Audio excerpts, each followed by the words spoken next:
अब थोड़ा सा ना हम लोग कुछ बेसिक चीजें बस जान लेते हैं क्या होता है, किस किस तरह का इकोनॉमिक थिंकिंग वगैरह जो आया है समय के अनुसार। तरह तरह के लोग आए थे, सब अपने में प्रकांड विद्वान थे, ऐसा नहीं कि कोई यूं ही था। तो हर किसी ने अपने अपने हिसाब से इकोनॉमिक्स को समझा।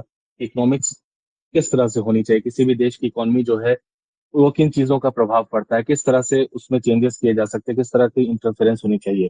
जो क्लासिकल कंसेंसस है, यानी क्लासिकल जो थ्योरी आप मान के चलो, वो जो कहता है वो ये है कि free market economy with minimal government role. यानी गवर्नमेंट का जो रोल है, इनका कहना है कि गवर्नमेंट का रोल सबसे कम होना चाहिए। यानी मार्केट को बिल्कुल खाली छोड़ देना, इसी को कहते हैं लेजे फेयर इकोनॉमी। ठीक है, लेजे फेयर इकोनॉमी हिंदी में भी आई थिंक यही कहते हैं। तो लेजे फेयर इकोनॉमी में मतलब बिल्कुल इकोनॉमी को खाली छोड़ देना, कि जिसको जैसे मन कर रहा है वो करे, सरकार इसमें इंटरफेयर ही नहीं करे। जिस सामान का प्राइस बढ़ रहा है बढ़ने दो, जिसका घट रहा है घटने दो, सरकार को इसमें कोई रूल नहीं करना है। यही आप इसी चीज को कहा गया था एडम स्मिथ का invisible hand, invisible hand of Adam Smith. Adam Smith की बेसिकली ये थ्योरी है, ठीक है, उन्हीं का मानना है। तो इसके एग्जांपल भी दे सकते हैं कि जो पुरानी ट्रेड पॉलिसीज थी ब्रिटिश की, they were one of the prime examples इस चीज का। राइट। दूसरा है कीजियन। ठीक है, तो कीन्स भी जो थे, Keynes was also one of the most renowned economist in the world. ठीक है, कीन्स जॉन मेनार्ड कीन्स इनका पूरा नाम था। जॉन,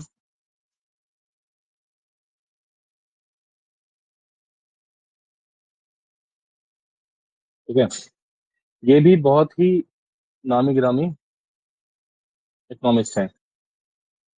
ये पॉलिसी अभी के हिसाब से पॉसिबल नहीं है बाजार पे, वो उस टाइम के लिए बेसिस पे तर्ज दिए होंगे। देखो वही इवॉल्व करता है, इसलिए तो इसको क्लासिकल कहा गया है।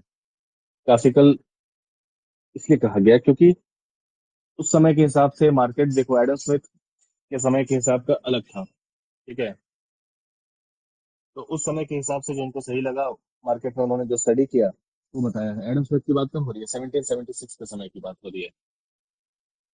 अच्छा, कैसा रहा ये अभी तक कैसा क्लास चल रहा है, बाकी सब सब्जेक्ट्स का, बायोलॉजी और करंट अफेयर्स का कैसा लग रहा है?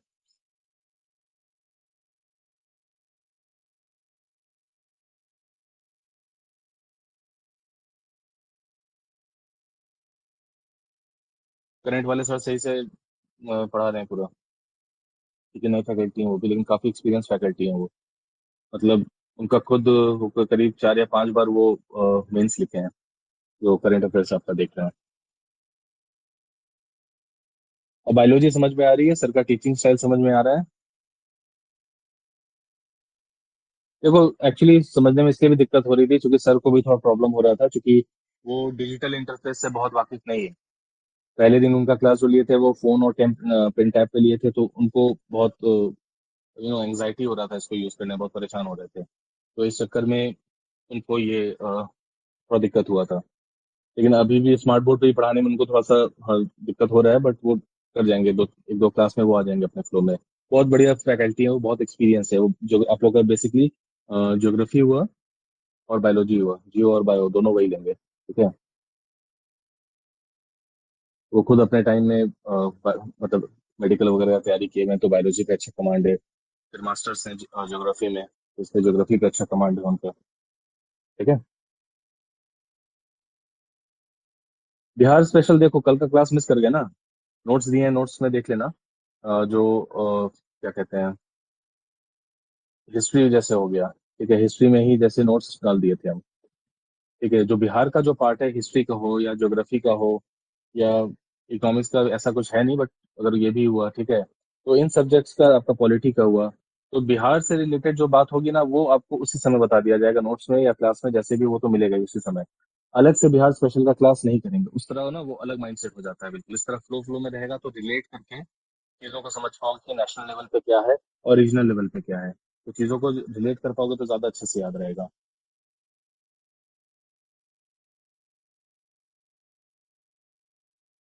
चलो बैक टू क्लास।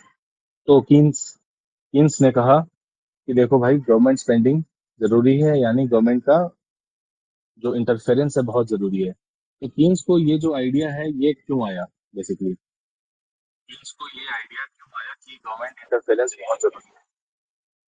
उस समय तो हम लिख रहे थे जे एस स्मिथ करके लिख रहे थे, तो नहीं, जे एम कीन्स है, स्मिथ नहीं है वो, ठीक है, तो ये याद रखना। अब ये देखो, क्योंकि रेट्स को लेकर, क्या चीज के रेट्स को लेकर,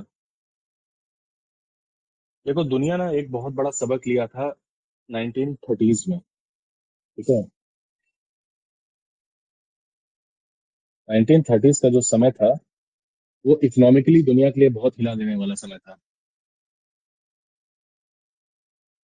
नियंत्रण जरूरी था, बाजार में नियंत्रण जरूरी था, एग्जैक्टली। देखो अब तक तो चल रहा था क्लासिकल कंसेंसस से, ठीक है, एडम स्मिथ के हिसाब से, आर्थिक महामंदी, एग्जैक्टली,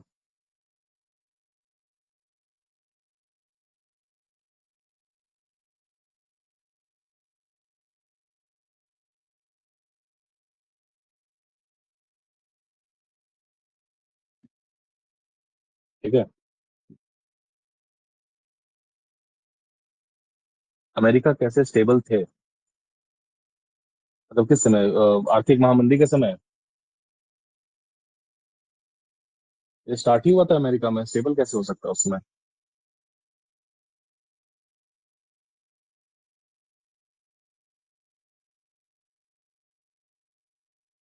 इस महामंदी के बाद भी?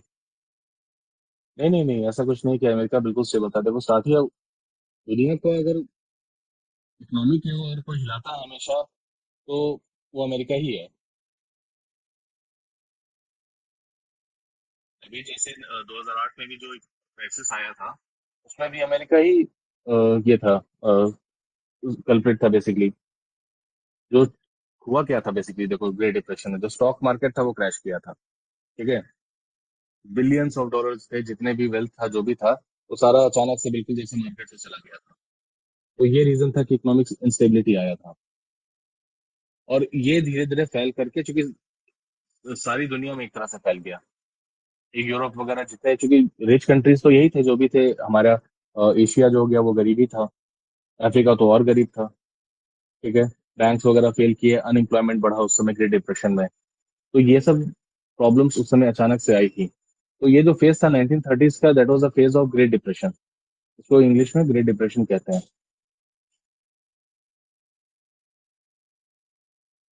तो उसी समय कीन्स को यह महसूस हुआ कि अगर सरकार हस्तक्षेप किया रहता इन चीजों पर, ठीक है, जो बैंक फेल हुए हैं। आज क्या इंडिया में बैंक फेल हो रहे हैं? लास्ट कब सुने थे कोई बैंक के फेल करने का? एक हल्ला उड़ा था यस बैंक का, उड़ा था। फिर अभी एक Punjab something, I think Patiala या कोई कोऑपरेटिव बैंक, आई थिंक नाम भूल रहे हैं, समथिंग कोऑपरेटिव बैंक एक था, कुछ 1-2 साल पहले की बात है। तो वो कोऑपरेटिव बैंक था, वो भी फेल करने वाला था, ठीक है। तो गवर्नमेंट अगर हस्तक्षेप नहीं करता तो यस बैंक खत्म ही हो जाता अचानक से, बिल्कुल गायब ही हो जाता दुनिया से, ठीक है। ये कोऑपरेटिव बैंक भी चला जाता, लोगों के पैसे डूब जाते हैं। इसलिए कीन्स को ये बात समझ में आई कि इकोनॉमी को स्टेबल अगर रखना है तो गवर्नमेंट को तो इंटरफेरेंस करना होगा। और इसका प्राइम एग्जांपल है कोविड का समय, अभी बिल्कुल सामने हम लोग देख रहे हैं कि गवर्नमेंट इंटरफेयर, अपना इंटरफेरेंस रखा। कोविड कोविड 19 के समय जो क्या कहते हैं, फाइनेंशियली जो हेल्प करना था, जो भी इंडस्ट्रीज थी, जिस तरह से इंटरेस्ट रेट के ऊपर इन्होंने थोड़ा काम किया, लोगों को इंटरेस्ट का एक पीरियड जो था उसमें उनको थोड़ी छूट दी कि आप अपने लोन्स वगैरह थोड़ा लेट पे करिए, राइट। जो छोटे छोटे उद्योग थे, स्मॉल एंड मीडियम बिजनेसेस जो थे, उनको इन्होंने स्टिमुलस दिया, इकोनॉमिक सपोर्ट दिया, ताकि वो फेल ना करें। बड़ी बड़ी कंपनीज तो अपने आप को फिर भी संभाल लेती, और छोटी छोटी कंपनीज को इस तरह से इन्होंने मदद किया। तो गवर्नमेंट अगर इकोनॉमी में इंटरफेयर नहीं करती तो ये बहुत बड़ा कियोस हो जाता, इकोनॉमी हमारी फेल कर जाती। क्योंकि ये बात हमको पता होगा कि जब इकोनॉमी जो हमारा था वो बिल्कुल डिप किया था ऐसा, ठीक है, जीडीपी जो था, पर अगले ही साल बिल्कुल राइज भी कर गया था, कुछ नहीं तो 21% का डिप आया था। 21% का -20, मतलब -21% का डिप आया था। और फिर बाद में उसी चीज को ये रिकवर भी करता है अगले साल बढ़िया से, जिसको कहा गया वी शेप रिकवरी। ठीक है। गवर्नमेंट का इंटरफेरेंस इंपॉर्टेंट है, हम समझ गए, कीन्स ने भी कहा ये। आगे देखते हैं न्यू लिबरल कंसेंसस। ये वाला जो फेज है ना, ये देखो, ये ना, ये बड़ा ही इंपॉर्टेंट फेज है, जब दुनिया प्राइवेटाइजेशन ग्लोबलाइजेशन की ओर बढ़ रही थी, यानी एलपीजी जो कहते हैं, लिबरलाइजेशन। हिंदी में क्या कहते हैं?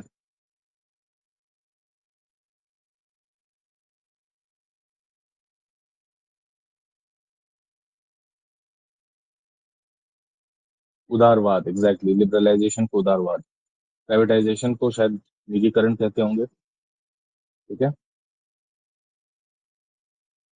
तो ये जो फेज था, इसी समय देखो होता क्या है, निजीकरण, एग्जैक्टली। और निशा भी है क्लास में, और कौन है क्लास में? शिवम है। और भी लोग कंट्रीब्यूट करो अपना, कुछ कमेंट्स वगैरह डालो कोई। शिवम है। ठीक है। ठीक है, चलो। तो होता क्या है, 1980s का जो दौर है, इस फेज का, चूंकि इंडिया का भी जो इकोनॉमी है, 1991 में हम लोग एलपीजी रिफॉर्म ला करके अपने इकोनॉमी को क्या किए थे, तो बेसिकली इकोनॉमी को खोल दिए थे। इकोनॉमी को खोलने का मतलब क्या है? देखो, इससे पहले ना चाइना एक बहुत बढ़िया काम किया था, हमसे कुछ साल पहले की बात है। हमसे कुछ साल पहले की बात है। आई थिंक करीब 1983 की ही बात है, ज्यादा दूर की बात नहीं है। 1983 में ही ये जो रिफॉर्म्स थे, एलपीजी रिफॉर्म्स, याद रखना शॉर्ट में, ये लेकर के आ गया चाइना और अपने इकोनॉमी को खोल दिया। अब इसके पीछे देखो जियोपॉलिटिकल एंगल भी बहुत है। थोड़ा सा बस फटाफट से बता दे रहे हैं ताकि जान लो। तो जियोपॉलिटिकल एंगल ये है कि उस समय यूएसए जो है, थोड़ा सा चाइना प्रो चाइना हो गया था। ठीक है। और होता क्या है, जब प्रो चाइना होता है तो ये बेसिकली ये थ्रेट नहीं देख पाते हैं जो चाइना थ्रेट इनके लिए बन सकता है। चाइना को ये हर तरह से सपोर्ट करते हैं, हर चीज फाइनेंशियली, और कहते हैं कि आप अपना इकोनॉमी खोलिए, मैन्युफैक्चरिंग करिए, मैन्युफैक्चरिंग हब बनिए, हम आपको सपोर्ट करेंगे। तो इसके कारण चाइना में इतने मैन्युफैक्चरिंग वगैरह शुरू होती है और ये दुनिया का एक तरह से एक्सपोर्टर बन जाते हैं। लेकिन दिक्कत क्या है, ये धीरे धीरे अब जा करके पूरे दुनिया के नाक में दम भी बन जाते हैं, और यूएसए के तो खासकर, यूएसए तो इससे खैर सबक अब लेता है। लेकिन उस समय के फेज में जब यूएसए इसको इतना सपोर्ट कर रहा था, तब ये लोग अपना इकोनॉमी ओपन करते हैं और अपना प्रोडक्शन मैन्युफैक्चरिंग वगैरह बढ़ाते हैं। ये चीज इंडिया थोड़ा लेट करता है। ठीक है। ये चीज इंडिया करता है 1991 में। वो भी जब हमारे ऊपर ऐसा क्राइसिस आ जाता है कि हमारे पास 2 दिन का भी पेट्रोल नहीं बना था, आईएमएफ से लोन वगैरह भी मिलने में दिक्कत हो रहा था, तब जाकर हम लोग ये करते हैं, इकोनॉमी खोलते हैं। इकोनॉमी खोलने से क्या होता है, बाकी दुनिया की, यूएस हो गया, यूरोप हो गया, पूरे पृथ्वी के जितने भी कंपनी है, अब वो सारी कंपनी हमारे भारत में आ रहे हैं ट्रेड करने के लिए। ठीक है। यानी उनकी कंपनीज खुल रही है। इसका एक बहुत अच्छा एग्जांपल देखोगे, जब 80s की मूवीज थी। ठीक है। जब 80s वगैरह की मूवीज थी, तो उस समय क्या था कि उतने ब्रांड्स, ये फॉरेन वाले ब्रांड्स उतने नहीं दिखते थे। पहले ही जो गाड़ी भी थी, गाड़ी थी, फिएट गाड़ी थी। फिएट गाड़ी तो खैर बाहर की थी, उसी के जैसे एक गाड़ी आई थी पद्मिनी। वैसे हिंदुस्तान मोटर्स थी। ठीक है। एचएमटी थी। तो इंडियन कंपनीज वगैरह ज्यादा थी। पर 91 के बाद आप देखना शुरू करोगे तो कोका कोला, इसका ऐड आना शुरू हुआ। फॉरेन की जितनी कंपनीज, जो कपड़े की कंपनी हो गई, आज की डेट में नाइकी हो गया या लिवाइस हो गया, ये सारे कंपनीज आना शुरू किए। तो मार्केट जब ओपन हुआ, ये कंपनीज जब इंडिया में आने लगी, उससे पैसा आने लगा देश में। तो ये वाला जो आइडियोलॉजी है न्यू लिबरल वाला, इसमें यही कहता है कि अपनी इकोनॉमी को आप खोल दीजिए। अपने देश की इकोनॉमी को आप जब तक बंद रखेंगे, देश में विकास नहीं होगा। जब तक बाहर के लोग यहाँ आकर निवेश नहीं करेंगे, इन्वेस्टमेंट नहीं करेंगे आपके देश में, तब तक आपका विकास बहुत स्लो रहेगा। और यही रीजन था कि इंडिया अब तक 1991 तक काफी, बिल्कुल एक अ, विकासशील देश में भी काफी नीचे की ओर था। ठीक है। डेवलपिंग कंट्री में भी काफी नीचे था। अब जाकर के हम इतनी तेजी से बढ़ रहे हैं इतने सालों में, कि हम डेवलप कंट्री के पास आ रहे हैं, कि डेवलप हो सकते हैं कुछ सालों में। एक मजेदार चीज ये है कि जितना टाइम चाइना को लगा था उस लेवल में पहुंचने के लिए, कि जहां से उनका इकोनॉमी ऐसे ऐसे बढ़ रहा था, उस बात से अचानक से ऐसे बढ़ा था, इंडिया के साथ भी वो वाला फेज आ चुका है। ये वाला फेज चाइना के साथ आया था करीब 2010 में, कि जहां से सीधा रॉकेट की तरह ऊपर शूट किया था। इंडिया के लिए ये वाला फेज करीब आ गया है, समझ लो 2021-22 के समय। ठीक है, थोड़ा और पहले आ सकता था, कोविड के कारण हुआ डिले, बट इंडिया भी इस फेज में आ गया है। अब यहाँ से अगर गवर्नमेंट अपनी पॉलिसीज लाएगी सही, तो इंडिया भी चाहे तो इस तरह से रॉकेट हाई स्पीड पे सीधा ग्रो कर सकता है। तो ये मेंस के लिए ना एक पॉइंट तो आपके पास हो रहेगा कि as compare to China, China से अगर तुलना करें तो जितना समय चाइना को अपनी ग्रोथ को धीरे धीरे बढ़ने से एक अचानक से हाई रॉकेट इनके ग्रोथ को हुआ, ये फेज इनका 2010 में हुआ था। सिमिलरली इंडिया भी उस सिचुएशन में अब आ चुका है 2020 के बाद, कि अब यहाँ से स्काई रॉकेट हो सकता है, बशर्ते अपनी पॉलिसीज को गवर्नमेंट ऑफ इंडिया इस डायरेक्शन में अलाइन करे। क्योंकि देखो मैंने अपना ये इकोनॉमी ओपन करने के बाद इंडिया में भी मैन्युफैक्चरिंग जो है वो बढ़ी है। ठीक है, ऐसा नहीं कि इंडिया में मैन्युफैक्चरिंग नहीं बढ़ी है। Fourth largest, exactly fourth largest हुआ है, ऐसे ही नहीं हुआ है। मैन्युफैक्चरिंग को बहुत इम्पीटस, बहुत बूस्ट दिया गया है पिछले 10 सालों में खास करके। तो ये चीज अफेक्ट करती है। अब आते हैं चौथे पॉइंट पे, पोस्ट 2008 का समय। देखो ये जो फेज है 2008 का, तो हम जान ही रहे हैं, इस समय भी बहुत ही तगड़ा वाला क्या आया था, तो रिसेशन आया था। ये रिसेशन क्या आया था, तो ये basically banking and real estate, banking और रियल एस्टेट के क्राइसिस के कारण आया था, जिसमें मेन गुनहगार जो था ये रियल एस्टेट ही था। ठीक है, और बैंकिंग इसके साथ जुड़ गया था। हुआ क्या था कि उस समय के इकोनॉमिस्ट ने इस चीज पे ध्यान नहीं दिया। जो बैंक्स थे, ये रियल एस्टेट वगैरह के लिए जो लोन्स दे रहे थे, बहुत ही कम इंटरेस्ट रेट पे, 1%, 2%, इस तरह से कम इंटरेस्ट रेट पे दे रहे थे। अब इतने कम इंटरेस्ट रेट पे आप दे तो रहे थे, पर वो पैसा भी आने में वैसे ही दिक्कत कर रहा था। और अचानक से जब मंदी आना शुरू होता है, तो ये जो रियल एस्टेट कंपनियां हैं, ये पैसा बैंक को चुका नहीं पा रही थी, और इसके कारण हो गए बैंक क्रैश। ठीक है, और इसका असर जैसा यूएसए में जब भी इकोनॉमी में कुछ होता है, तो इकोनॉमी वायरस जो होता है वो पूरे दुनिया में फैल जाता है, जो अमेरिका से आता है। जिस तरह से चाइना वायरस, बायोलॉजिकल वायरस भेजता है, उसी तरह से समझ लो यूएसए इकोनॉमिकल वायरस भेजता है पूरी दुनिया में, और पूरी दुनिया में हालत खराब था। स्टिल एक बात जान लो, 2008 के रिसेशन में भी इंडिया जो था फिर भी बहुत स्टेबल था। क्योंकि इंडिया का तो उस समय का समझ लो गवर्नमेंट जो था, या उस समय जो इकोनॉमिक पॉलिसीज थी, वो फिर भी इतना स्ट्रांग था कि हम लोग बहुत ज्यादा अफेक्ट नहीं हुए थे इस चीज से। तो उसके बाद से ही ये चीज समझा गया कि यार देखो बस इकोनॉमी जो है सिर्फ उसका मतलब सिर्फ मार्केट नहीं हुआ, उसका मतलब सिर्फ पैसा नहीं हुआ। अब थोड़ा ना सस्टेनेबिलिटी की ओर बढ़ना पड़ेगा, और चीजों के ऊपर फोकस करना पड़ेगा। सस्टेनेबिलिटी लाने के लिए क्या है, पहले ना यूनाइटेड नेशंस जो है इनका था मिलेनियल गोल्स, ये देखना इंपॉर्टेंट है। मिलेनियल गोल है ना, एक मिलेनियम का ये गोल बना के चलते थे। पर इनको अब महसूस हुआ कि नहीं, ये मिलेनियम गोल से काम नहीं चलेगा। अब इनको लाना होगा बेसिकली क्या, तो अब इनको लाना होगा सस्टेनेबल गोल्स। तो यूनाइटेड नेशंस ने सस्टेनेबल गोल्स इंट्रोड्यूस किया। कुछ करीब आई थिंक 15 या 17 सस्टेनेबल गोल्स हैं, जिसमें क्लीन वाटर की बात की गई है, हाइजीन की बात की गई है, नेचुरल रिसोर्सेज की बात की गई है, स्वच्छ ऊर्जा की बात की है, ग्रीन एनर्जी की बात की, एम्प्लॉयमेंट की बात की गई है, फूड एंड न्यूरिशमेंट की बात की गई है। ठीक है, इस तरह से वो पूरा एक है। ये चाहो तो इस चीज का ना यूट्यूब से, सॉरी गूगल से एक इमेज डाउनलोड कर लेना। ठीक है, इमेज डाउनलोड कर लेना, सस्टेनेबल यूनाइटेड नेशन के सस्टेनेबल गोल्स, और अपने फोन के या फिर अपने लैपटॉप के वॉलपेपर में लगा लेना, और डेली उसको देखना या कहीं दीवार में चिपका लेना। एक एक करके अपना तुम ये जो सारा याद करोगे, ये जितने भी सस्टेनेबल गोल्स हैं, जब भी ना तुम्हारे मेंस में कोई इकोनॉमी पे सवाल आएगा, और तुमको लगेगा कि ना सस्टेनेबल गोल्स का एंगल इसमें डाला जा सकता है, जो कि कई बार डाल सकते हो तुम, और तुम अपना आंसर राइटिंग वहीं से शुरू करोगे। सस्टेनेबल गोल यूनाइटेड नेशन का ये है, ह्यूमन रिसोर्स डेवलपमेंट, और इसके तहत ये यूनाइटेड नेशंस आता है कि ह्यूमन रिसोर्स का डेवलपमेंट हो।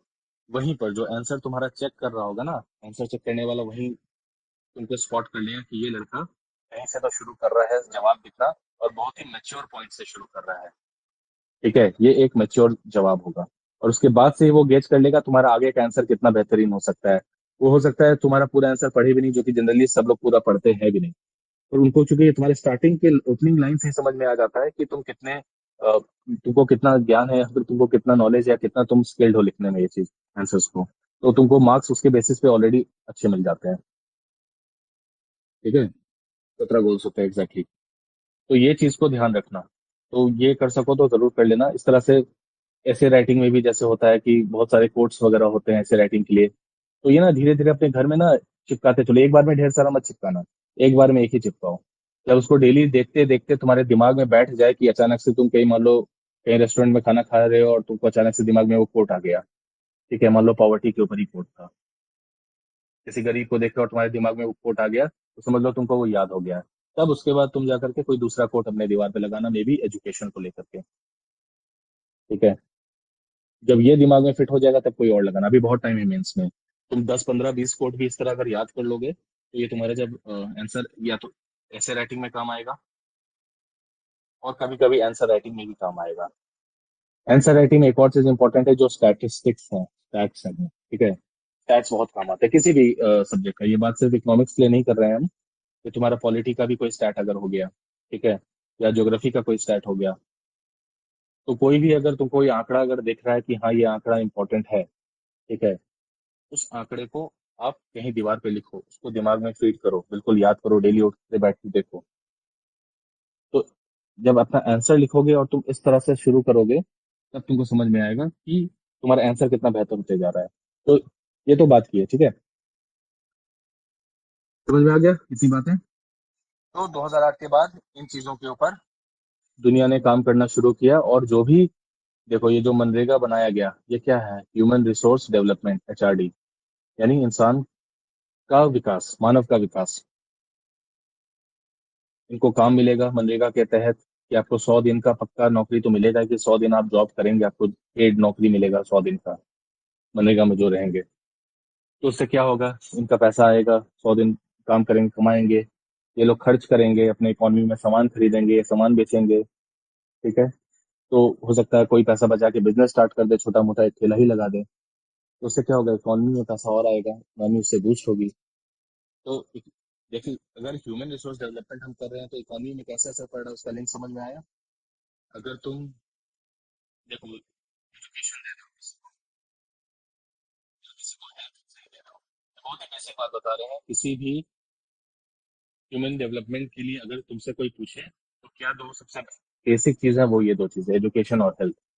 अगर तुम किसी को सही एजुकेशन दे रहे हो, वो आज की डेट में चाहे कितना गरीब हो, अगर वो ग्रेजुएट हो जाता है, वो अगर 12वीं पास भी मिनिमम कर जाता है, तो वो अपने लिए एक जॉब ले सकता है। उसके पास इतना दिमाग है कि वो छोटा सा व्यवसाय शुरू कर सकता है। तो यानी वो गरीब अब नहीं रहेगा, यानी इकोनॉमी में वो कंट्रीब्यूट भी कर रहा है और अपनी आर्थिक स्थिति को बेहतर भी कर रहा है। उसी तरह सेहत, अगर किसी इंसान का अच्छा सेहत है, तो यानी उसको बीमारी नहीं है। अगर तुम 30 साल का कोई इंसान है और उसको मान लो टीबी हो रखा है, वो काम कर पाएगा, वो तो खांसते ही रहेगा बेचारा। ठीक है, तो उसको अगर हम टीबी को इरेडिकेट कर देते हैं, तो वो 30 साल का इंसान जो है वो हेल्दी हो जाएगा। अब वो काम कर पाएगा, कोई व्यवसाय कर पाएगा, फिर से कहाँ, इकोनॉमी में देगा। समझ लो कैसे लिंक हो रहा है। तो यही लिंक समझना, इकोनॉमी का मतलब सिर्फ मार्केट नहीं है, सिर्फ कमोडिटी नहीं है कि चलो सामान खरीदे बेच दिए, उसका कंजम्पशन कर लिए, तो इकोनॉमी में कंट्रीब्यूट हो गया, नहीं। इकोनॉमी का डाइवर्सिटी बहुत बियॉन्ड है उसके, और बहुत डीप है, तो यहाँ से आता है। फ्रीबीज इकोनॉमी पर इफेक्ट डालती है सर, फिर भी सरकार क्यों देती है। देखो ये है कंट्रोवर्शियल सवाल, ये तुमसे इंटरव्यू में पूछेगा और उसके बाद तो तुम्हारा पता चल जाएगा कि तुम केजरी के साथ हो या फिर मोदी के साथ हो। पर देखा जाए तो कहीं ना कहीं हर लेवल पे कोई भी हो, चाहे आम आदमी हो या फिर चाहे भाजपा हो या फिर कांग्रेस हो, कोई भी पॉलिटिकल पार्टी है, कहीं ना कहीं लेवल पे एक फ्रीबी तो देती ही है। ऐसा नहीं है, फ्रीबी एक इलेक्शन प्रोपेगेंडा है।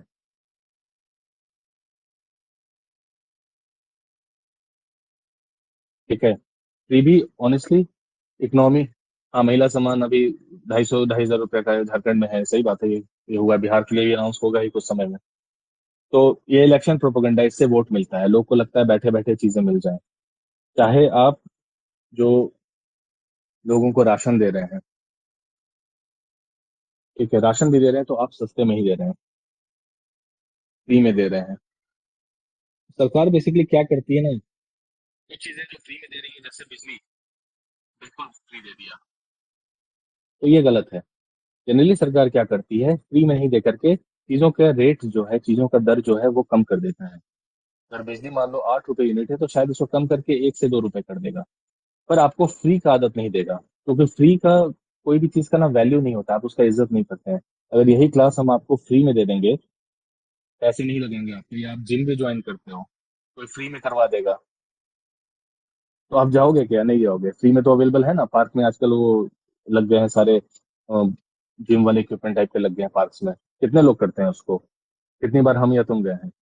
तो फ्री की चीजों का वैल्यू नहीं होता है, आप उसमें उस चीज का ना फिजूल खर्ची ज्यादा हो जाता है, फ्री की चीजों का। तो फिजूल खर्ची के कारण ही ये और खराब करता है इकोनॉमी में। अगर मान लो बिजली फ्री हो गया तो लोग ज्यादा, जो इंसान पहले पैसा दे रहा था वो 100 यूनिट उठा रहा था या 200 यूनिट ही उठा रहा था, ठीक है, अब उसको पता है कि फ्री हो गया है, अब वो चाहेगा जितना मन उतना उठाएगा, राइट। उसको पता है 200 यूनिट तक फ्री मिल रहा है, तो अब हम 199 यूनिट तक आराम से उठाएंगे। तो जो इंसान का जरूरत सिर्फ 100 यूनिट का था, वो 99 यूनिट ज्यादा और उठा रहा है। वो 99 यूनिट जो बर्बाद जा रहा है वो किसी और को मिल सकता था।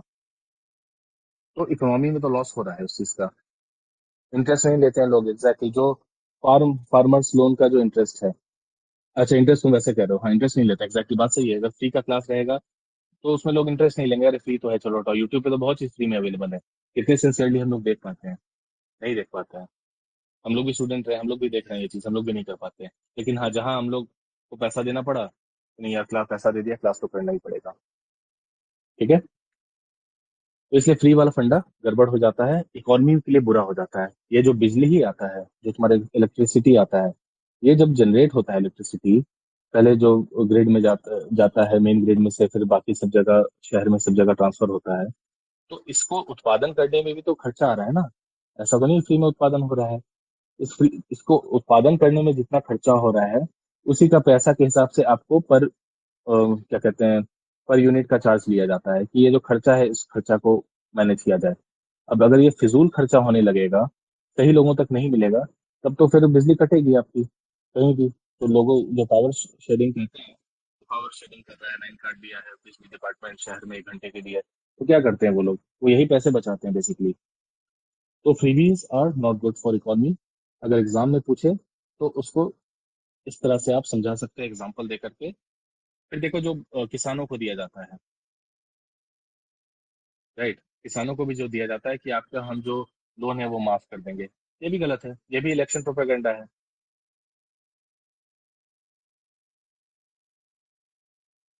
ये भी बस वोट पाने का तरीका है, और कर भी देते हैं वो लोग।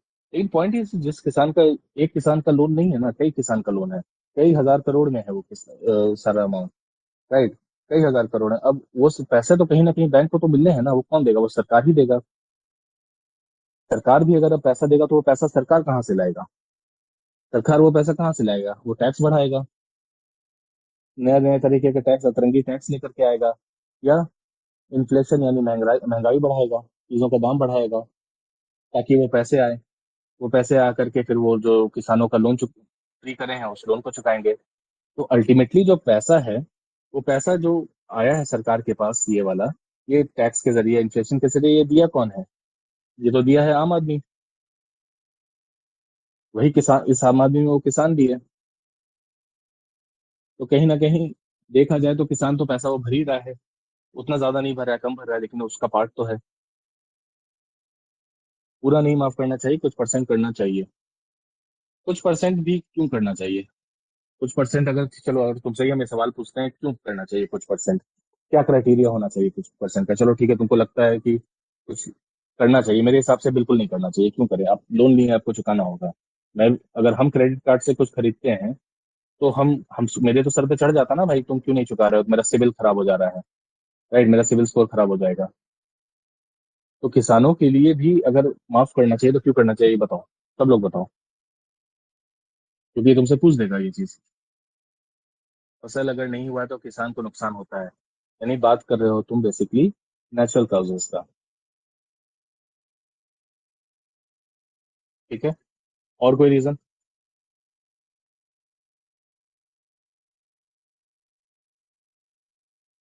उन्हें बाजार में अच्छे रेट्स नहीं मिलते हैं।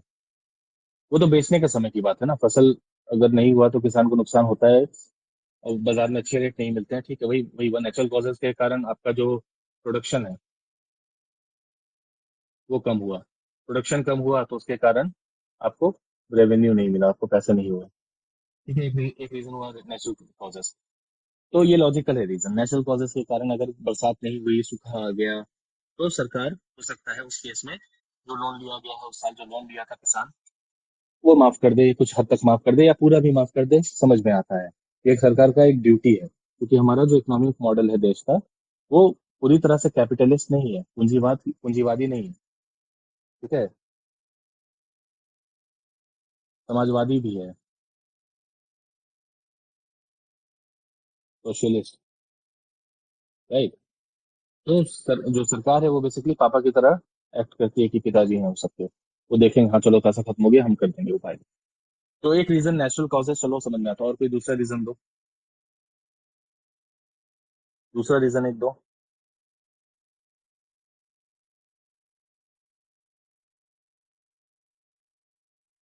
सोचो, मैं चाह रहा हूँ सोचो मेरे को। तभी तभी ना आंसर राइटिंग करोगे एग्जाम में कभी।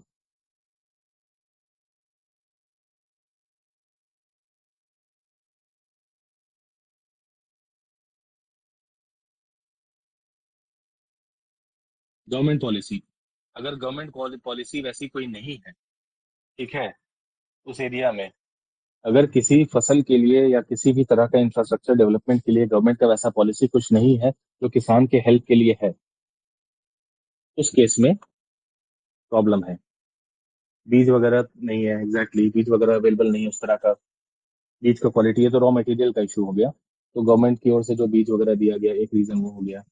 या फिर गवर्नमेंट की ओर से कोई लोन वगैरह का कोई ऐसा फैसिलिटी नहीं है, और कोई प्राइवेट प्लेयर से लोन ले रहा है, यानी जमींदार से ले रहा है। ठीक है, खैर जमींदार का लोन वाला तो फैक्टर वो गवर्नमेंट नहीं कवर करेगी। पर एक बात करें, मान लो जमींदार ने, समझो कोई प्राइवेट कोई बैंक है, उससे कोई किसान जो है वो ले लिया पर्सनल लोन,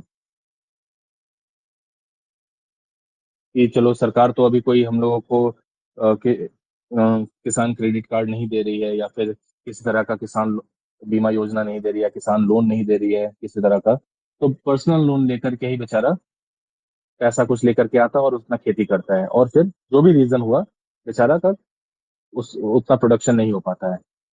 तो यहाँ पर कहीं ना कहीं गवर्नमेंट फेलियर है। रेट ऑफ इंटरेस्ट बहुत ज्यादा बढ़ जाता है, एग्जैक्टली पर्सनल लोन पे तो इंटरेस्ट रेट 15%, 18% कुछ भी हो सकता है।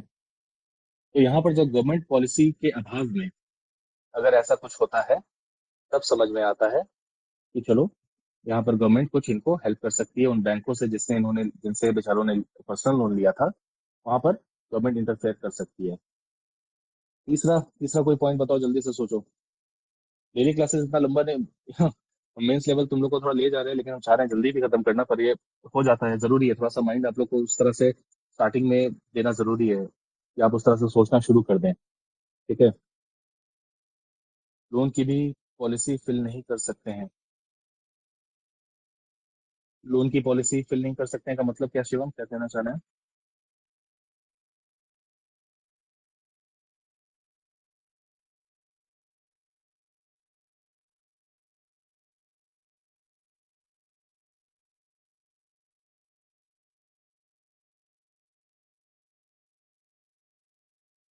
इक्विपमेंट से लोगों को आधुनिक खेती प्रणाली की जानकारी नहीं होना, हाँ गुड पॉइंट, ये भी है। ये तो चलो, ये तो फार्मिंग के ऊपर है, आधुनिक खेती ऐसा। पर हाँ, उस तरह की चीजों को लेना, अगर कोई ट्रैक्टर लेना चाह रहा है उसके लिए गवर्नमेंट अगर दे सकती है कोई सहायता, वो दे सकती है। तीसरा इम्पोर्ट एक रीजन है एडमिनिस्ट्रेटिव फेलियर, मान के चलो।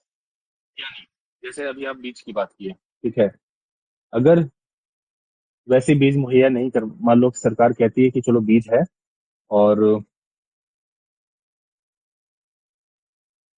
बीज जो है इस तरह की बीज हम लेकर के आए हैं जिससे प्रोडक्शन ज्यादा होगा, पर वो बीज का उतना क्वांटिटी ही नहीं है। राइट। वो बीज उतना, या फिर उस बीज का वैसा क्वालिटी ही नहीं है, फॉल्ट क्वालिटी का है, काला बाजारी हो जाता है। ये प्रॉब्लम्स हैं, देखो ये प्रॉब्लम्स हैं किसानों के साथ जो होते हैं, ठीक है, ये मतलब इसके बेसिस पे गवर्नमेंट आपका लोन को ऑफ नहीं करेगी। ये कालाबाजारी वगैरह इशू जो है ये तो एडमिनिस्ट्रेटिव चैलेंजेस में आ जाएंगे, और वो लंबा प्रोसेस है, वो प्रूव करो कि कालाबाजारी हुआ है, तो वो उस चक्कर उतनी दूर तक नहीं जाना है। जो बिल्कुल प्रत्यक्ष प्रॉब्लम्स की बात करें, जैसे बीज का होना, अच्छे क्वालिटी का बीज नहीं होना, ठीक है, सरकार अगर बीज मुहैया कराए जिसका क्वालिटी अच्छा नहीं है, उसका क्वांटिटी अच्छा नहीं है, एक रीजन वो हुआ। दूसरा कि इंफ्रास्ट्रक्चर नहीं है वैसा, मतलब इंफ्रास्ट्रक्चर मान लो कहा गया कि चलो नहर बनाया जाएगा और नहर बन रहा है, ठीक है, और वो काम बीच में ही रुक जाता है, तो जो किसान लोन लेकर के खेती वगैरह शुरू कर दिया नहर बनने के लिए, उसका तो नुकसान हो गया। वो तो इस पानी के ऊपर टिका था जो नहर से पानी आएगा, राइट। फर्टिलाइजर्स, एग्जैक्टली, फर्टिलाइजर्स उस क्वालिटी के नहीं रहे, फर्टिलाइजर से अगर नुकसान हो गया, अगर खराब क्वालिटी के फर्टिलाइजर हो गए या वीडीसाइड हो गए और उस फर्टिलाइजर से नुकसान हो गया, तो ये भी कहीं ना कहीं एडमिनिस्ट्रेटिव फेलियर में आ जाएगा, ठीक है। तो इस वजह से इन रीजंस को अगर हम देखें तो हम समझ सकते हैं कि किसान का लोन अगर माफ किया जा सकता है, तो ये कुछ चंद रीजन है जिसके कारण से माफ किया जा सकता है, ठीक है। देखो हर क्लास में इतना डीपली मेंस लेवल पे नहीं जाएंगे, क्योंकि क्रैश कोर्स है तो जल्दी खत्म करना, और देखा जाए तो बीपीएससी के लिए इकोनॉमिक्स इतना डीप जरूरी भी नहीं है। पर हाँ, आप लोग को बीच बीच में इसलिए अभी ये दे रहे हैं, इतना दे रहे हैं, ताकि आप लोग का वो सोचने का तरीका शुरू हो जाए, तो समझिए किस चीजों को किस तरह से सोचना है। अगर आप जो चीजें कमेंट में लिख रहे हैं और हम कह रहे हैं ये चीज बहुत सही नहीं है, ठीक लिखा है, या फिर बहुत रेलेवेंट नहीं है,